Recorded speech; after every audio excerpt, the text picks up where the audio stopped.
Tá gravando agora. Eu esqueci de botar gravar um pouquinho antes, então não vai estar toda a nossa leitura aqui. Então, só voltando aqui. A literatura para Hegel expressa ou representa o espírito do povo.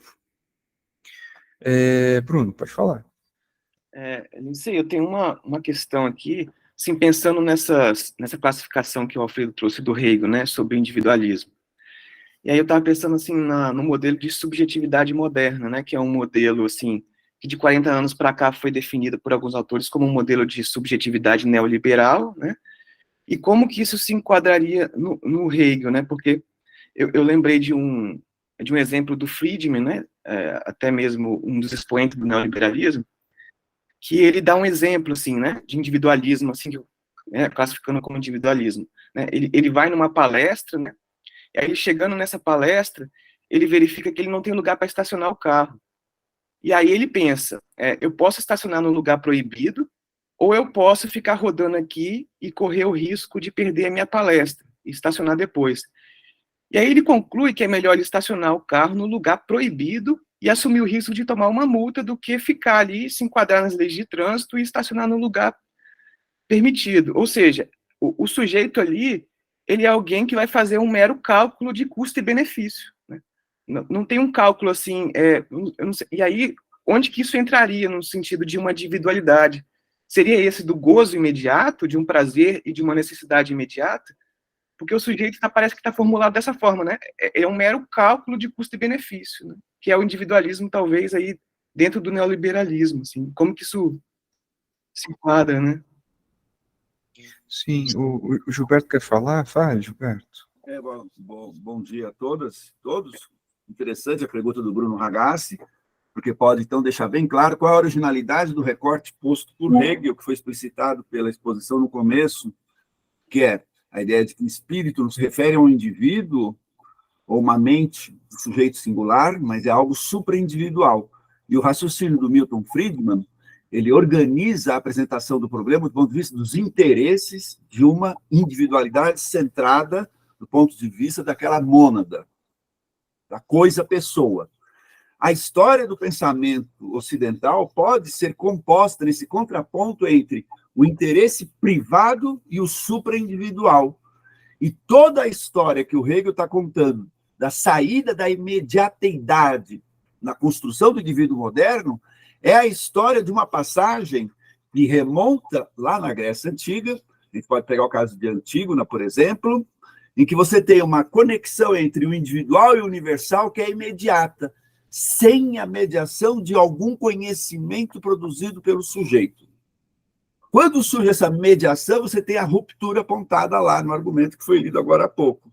Com essa ruptura, surge esta individualidade que teria como ponto de transição, pensando numa via sacra, a reforma protestante, que é quando você também, do ponto de vista da religiosidade, você passa a se comunicar diretamente com Deus sem a mediação da autoridade de uma igreja. Você passa a ler a Bíblia na sua língua alemã e sem a autoridade de um padre que vai te dizer o que é que você deve fazer. Então, você tem diferentes manifestações da construção de um jeito de organizar conflitos em que o individual, o privado, o fechado em si mesmo, vai se pondo na cena política, comunitária, ética, estética e por aí vai. Qual é o passo que o Hegel está propondo? Ir para além também desse fechamento em si, para a construção de novas mediações. Para a construção de novas mediações que conectem essas individualidades, agora mediadas pela capacidade de pensar e de se formular. Ora, a construção do Hegel que o Alfredo está retomando é o campo do Hegel da ética. E com ética, entenda, você está querendo superar a ética kantiana, ele está querendo superar uma ideia de ética de um sujeito que pensa racionalmente alguma lei válida para todos, tomando a si mesmo e a sua razão como padrão de medida. Esta racionalidade, essa ideia de racionalidade de um sujeito que pensa e vai falar para a humanidade inteira, que é o propósito kantiano, ela está fundada também em cisões, em divisões, em compartimentações. Estas cisões, essas compartimentações é o que Hegel busca suprir. Ora, o que o Milton Friedman está fazendo quando ele resolve calcular o risco de uma multa ou o risco de chegar atrasado e perder a palestra. Ele está fazendo um raciocínio contra o qual está se pondo Hegel, que é um raciocínio utilitarista, que você fica pensando vantagens para o indivíduo, fazendo um cálculo entre uma balança entre dor e prazer. E aí eu vou buscar agir diminuindo dor e aumentando prazer, sempre num cálculo fechado e voltado para si mesmo. Eu acho que o confronto, o exemplo trazido pelo Friedman, é bom para pensar que nós temos um grande embate que aparece com Hegel no século XIX entre uma visão utilitarista centrada nos interesses e necessidades de um indivíduo que não é altruísta, que não pensa na felicidade comum, não pensa no comum, mas pensa apenas em seus próprios interesses de modo extremamente pragmático e utilitarista, por um lado, e, por outro lado, toda essa construção que nós estamos vendo sendo apresentada aqui em Hegel, em que você vai superar esse âmbito após descobrir os limites de uma coisa fechada em si mesmo e construir outros modos de pensar a conexão e a solução e os problemas. É isso. Obrigado pela resposta, Gilberto. Achei interessante, assim, só me fugiu essa questão da Antígona. Na questão da Antígona, você considera que foi feito um cálculo individualista, sem considerar, ou não? Não, é que com Antígona, o que o Hegel está fazendo lá na Fenomenologia do Espírito é mostrando um jeito das pessoas se relacionarem com as leis, com as regras, em que você tem uma adesão imediata a uma ordem, a um ordenamento. No caso da Antígona, é a relação com os valores, postos pela tradição, que eu devo enterrar os mortos, e acabou. Esta lei da família vai ser o operador, o ordenador, que vai fazer com que Antígona faça lá a violação da ordem posta pelo Creonte, de que quem enterrasse o irmão traidor da pátria deveria morrer também. Ela passa para além da lei do Estado, porque ela invoca a lei da família. Mas por que ela invoca a lei da família? Não é porque ela quer, é porque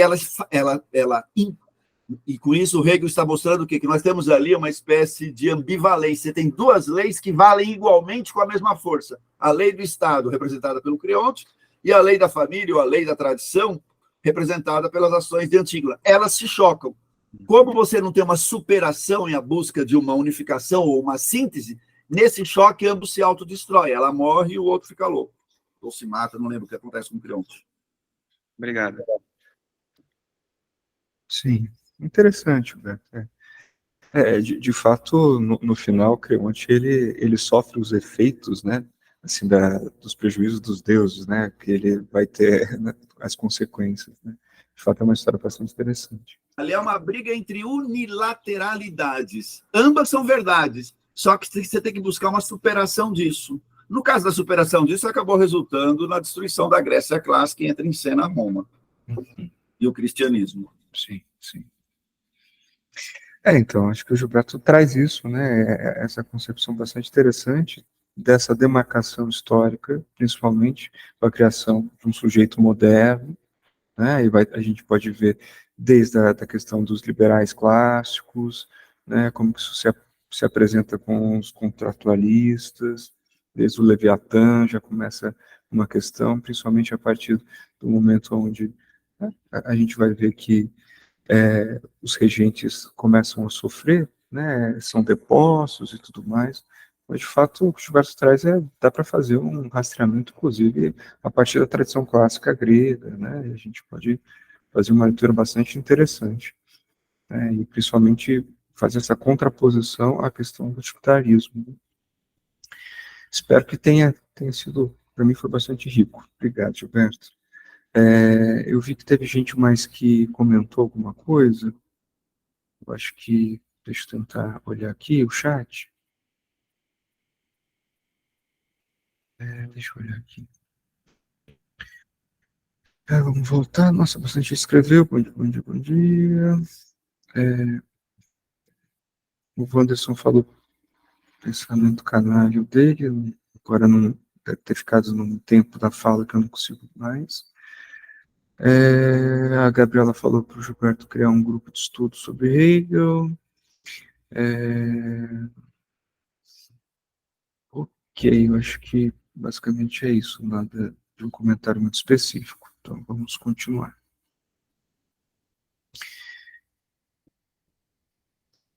Então, voltando para o texto aqui, vou repetir, né?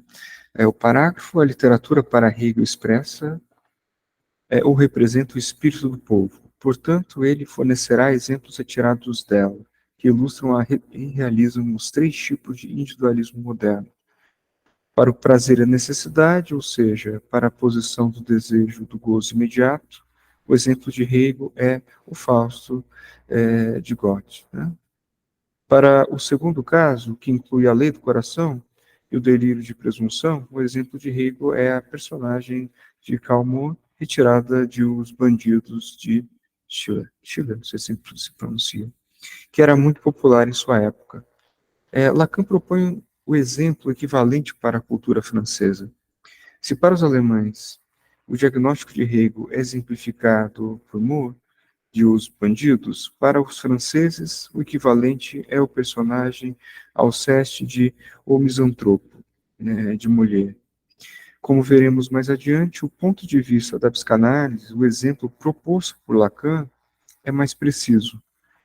Alceste está mais claramente em uma posição misantropa do que Moore.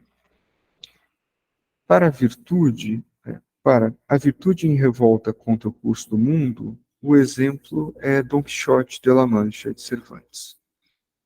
Na descrição de cada uma destas três formas de individualismo, não devemos esquecer que elas são concebidas dentro de um desenvolvimento dialético no qual cada uma supera a anterior.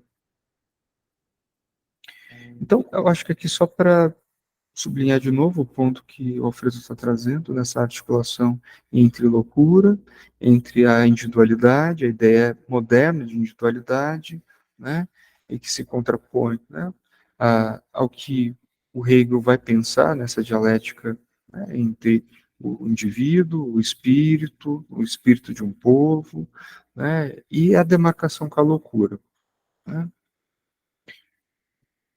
O prazer e a necessidade, dentro do movimento dialético, será a figura mais pobre dos três concebidas, na medida em que se assemelha à autoconsciência abstrata, que é puro desejo e aponta para a destruição do outro.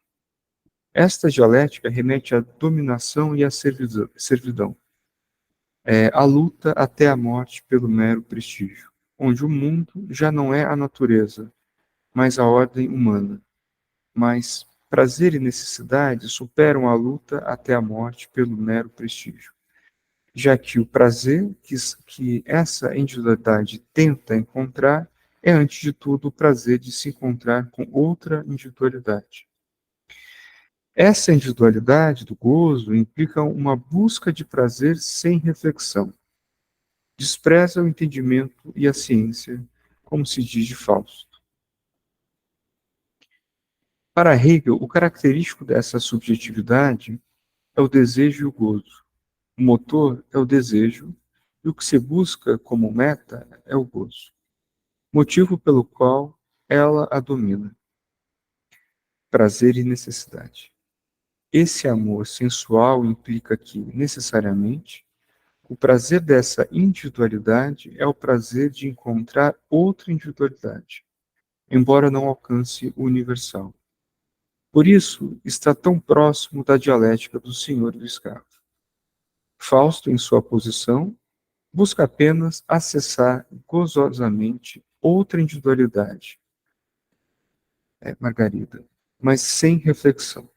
O puro gozo, sem pensamento, mergulha essa individualidade na tragédia, na qual seu destino se apresenta como incompreensível. O aspecto trágico da experiência de Fausto é que seu gozo singular o leva à anulação de si mesmo, sem que ele possa refletir sobre isso de forma alguma. Por isso, em seu tipo de individualismo, ele acessa o objeto de seu gozo, outra individualidade, ou seja, já é humano, mas de uma forma completamente individual e sem reflexão sobre o outro.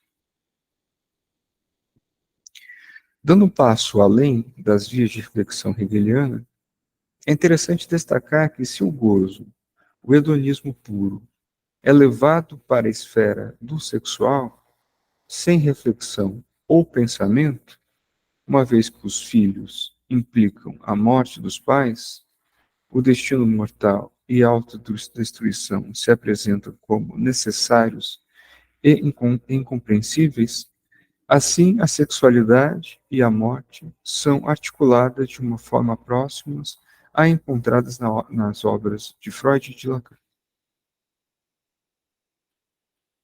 A segunda modalidade do individualismo moderno compreende a lei do coração e o delírio de presunção.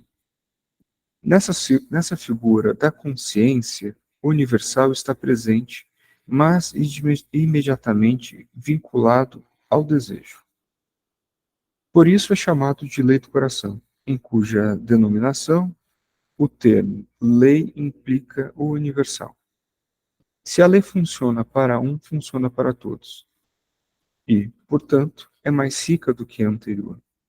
Sendo do coração, está imediatamente ligada ao que o indivíduo deseja, embora, ao se modular através de uma lei, já implique reflexão. Essa reflexão significa uma ordem válida para todos e introduz o universal. O problema está em como a lei e o coração se unem. A lei universal e o que é desejo no âmbito individual. Hegel sustenta que isso ocorre de forma imediata. Então, assim, só para grifar de novo aqui, que é uma problemática que está trazendo, o problema está como a lei do coração, né, é isso que ele está chamando de particular, se une a uma lei, a algo do universal. Né, e que o desejo que é desejo no âmbito individual. Então, a gente está vendo de uma condição dialética, de novo, aparecer aqui, né, que está dizendo dessa problemática. Como que isso se articula, né, o universal e o particular? A expressão dessa posição poderia ser: nada separa a lei do meu coração. A lei, ao tentar relação imediata com o desejo ou o gozo, é uma lei que ainda não existe, embora sua inclusão torne essa individualidade superior à anterior. E é apenas um objeto para a ação. Se a lei é do coração, a individualidade e sua imediatez ainda não foram superadas.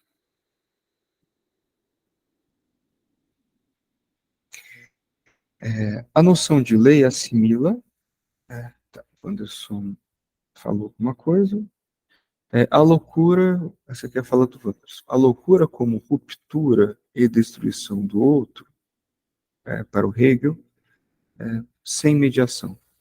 É interessante porque uma das definições que o Lacan vai dar para a loucura, no Seminário 21, é quando o nobo romeano se desata, os três registros se desfazem.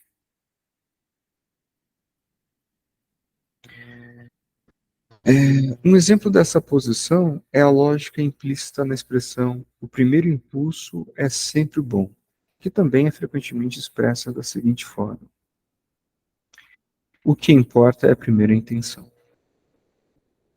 Isso expressa exatamente a ideia da lei do coração. É enunciado como uma lei universal, aplicável a todas as individualidades, onde a natureza já não é individual. Mas é o oposto do que o movimento dialético indica como sentido: a separação, a oposição entre lei e coração. A falha está na imediata união entre lei e desejo, sem passar pelo aspecto social. Tá, então aqui fica demarcado de novo o aspecto social nessa dialética entre aquilo que é lei e aquilo que é desejo. Alexandre, pode falar. Eu acho muito interessante, o Wanderson também comentou isso. O que eu acho que o Euden está tentando, enfim, está movimentando nisso, é que na lei do coração a gente não teria um outro. A gente não poderia articular um grande outro, porque a lei universal, o social, eles permitem a gente poder ter a inscrição de um certo outro. Enquanto que aquele que fica apenas numa lógica, vamos usar essas palavras entre aspas, né, singular da lei do coração, ela não vai ter a possibilidade de uma dialética com o outro. E aí, portanto, ficaria em uma certa loucura. Não sei se vocês concordam com essa interpretação.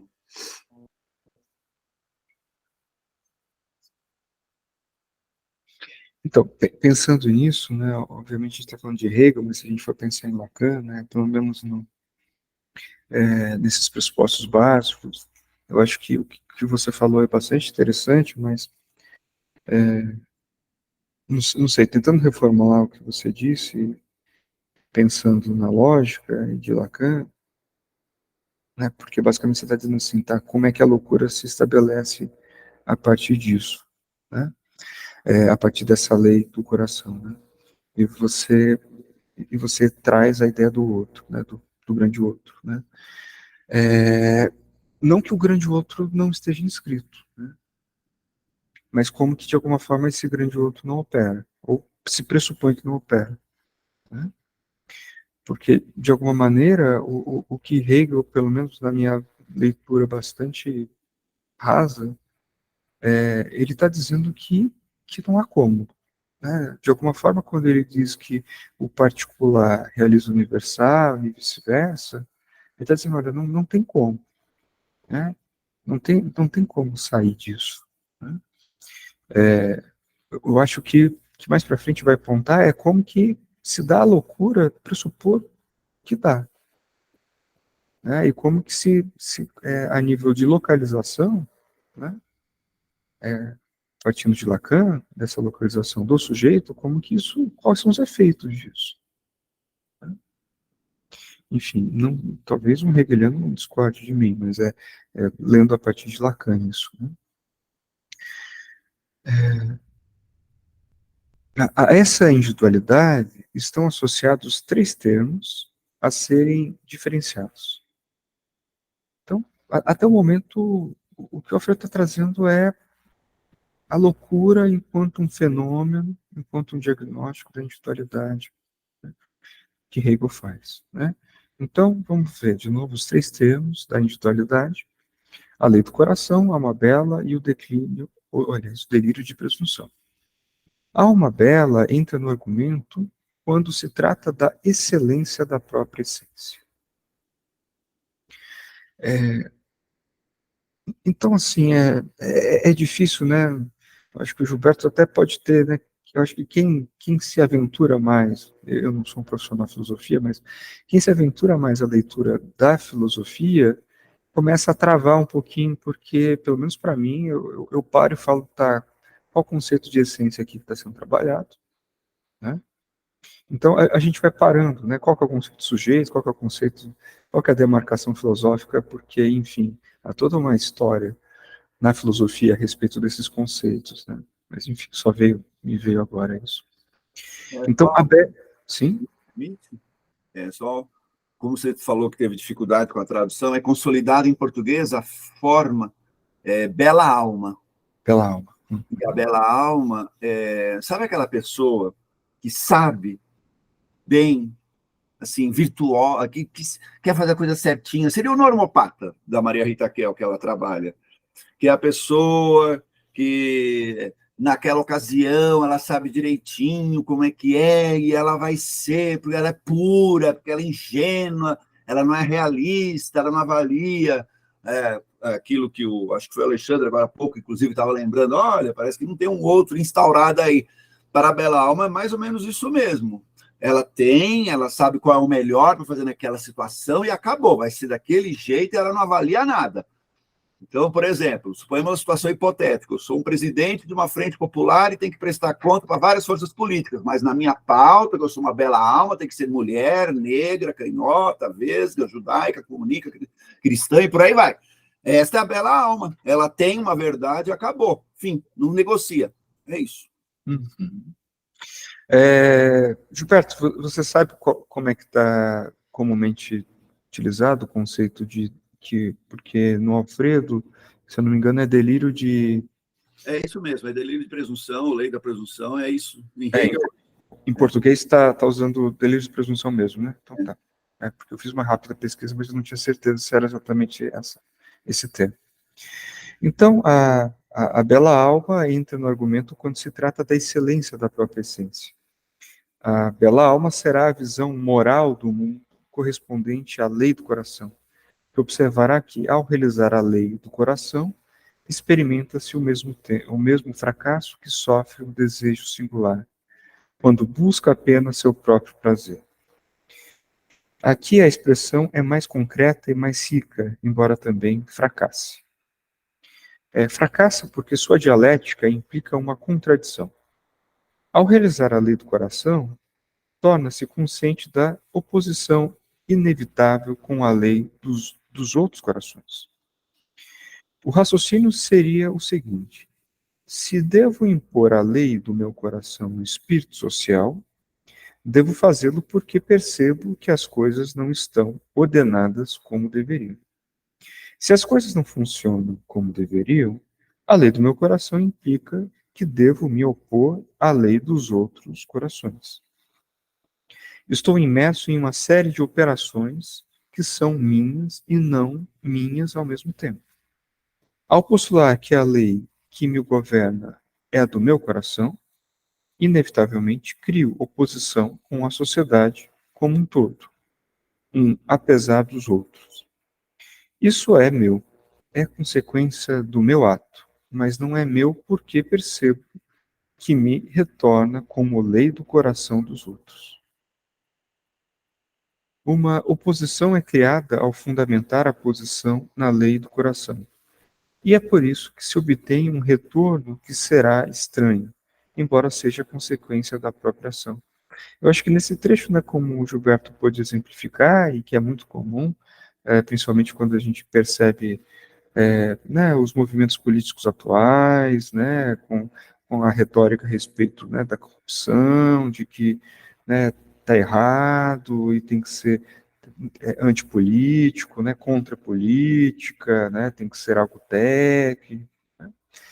Também seria um bom exemplo para a gente pensar nisso. Né? O Anderson, ele falou escreveu alguma coisa aqui, deixa eu ler. Vamos lá. É o Anderson mesmo, né? Como se o gozo para o Hegel fosse o usufruto do outro. E sendo esse puro objeto sem estatuto de sujeito, a transgressão da lei que ordenaria as relações para explorar ou exploração desse outro. No Lacan, o gozo é proibido ao sujeito, por isso que não haveria gozo do sujeito. Então, é interessante poder pensar aqui, talvez, enfim, é só uma... assim, não sei, mas pelo que eu leio em Hegel, de alguma forma o que ele está dizendo é uma crítica, de alguma forma está dizendo do fracasso disso. Né? Está dizendo do fracasso dessa posição, dessa contradição, né? Dessa impossibilidade. Né? Teoricamente ele está dizendo, olha, né, existe algo de uma loucura nesse posicionamento da bela alma, né, dessa condição do que é a lei do meu coração, porque ela vai encontrar nessa relação dialética a outra lei, a lei dos outros corações. Né? Então, o que implica aí, né, algo, né, que a gente pode ir vendo que ele está descrevendo como esse individualismo, que é um diagnóstico sobre a loucura. Né? Não sei se ele está dizendo, para mim não me parece que ele está dizendo que isso é possível. Né? Tá bom? Pessoal, a gente vai parar por hoje. Gilberto, diga. O que o Hegel tem em vista é duas coisas. A Revolução Francesa e a filosofia kantiana, como expressão filosófica do que acontece a Revolução Francesa. O que nós temos com a Revolução Francesa? A partir da Revolução Francesa, está suprimida a diferença qualitativa entre as pessoas e instaura-se que todos são iguais. Se todos são iguais, então todos podem, teoricamente, chegar a um acordo e colocar uma lei que seja comum e válida para todos. É quando começam os problemas. No caso da lei do coração, ou o que vai se desdobrar na moral kantiana é: bom, eu sei o que é o bom para ser universalizado e eu vou querer universalizar o que é bom para todos. Só que tem um pequeno problema, que foi o que o Anderson apontou. E o outro nessa história? Porque cada um, se começar a dizer, eu sei o que é bom, vou querer universalizar um, vai querer suprimir o outro para impor aquilo que ele sabe que é o bom, ele vai querer impor para todo. Pronto, tá aí. Temos o terror jacobino, se for pensar politicamente, e o Hegel nisso é conservador, e no caso da moral kantiana, com a lei do coração, é essa loucura da moral que quer universalizar-se, a sua moral, e ela vai transformar a si mesma como universal. Não, perfeito, Gilberto. Obrigado pela contribuição. Pessoal, é isso. Se alguém tiver mais alguma coisa a dizer, quiser falar alguma coisa, eu vou deixar eu olhar aqui no chat se alguém escreveu alguma coisa a mais. Tá, deixa eu ver aqui. O Wanderson falou que isso dialoga com a República do Platão. O que mais? Depois a Jéssica disse: viram exercício de poder. Alexandre saiu, também preciso ir. Tá, só isso. Então é isso, pessoal. Obrigado pela participação. Continuamos daqui 15 dias. Aí eu vou colocar no grupo a tradução, tá bom? Com todos os erros possíveis. Até lá. Só uma coisa, daqui 15 dias é dia 12 de outubro, É o dia feriado? da estátua encontrada de ponta cabeça na lama, lá na região de Taubaté. Tá, então eu vou ver as datas aqui e vejo o calendário, tá bom, pessoal? Um abraço. Tchau, tchau.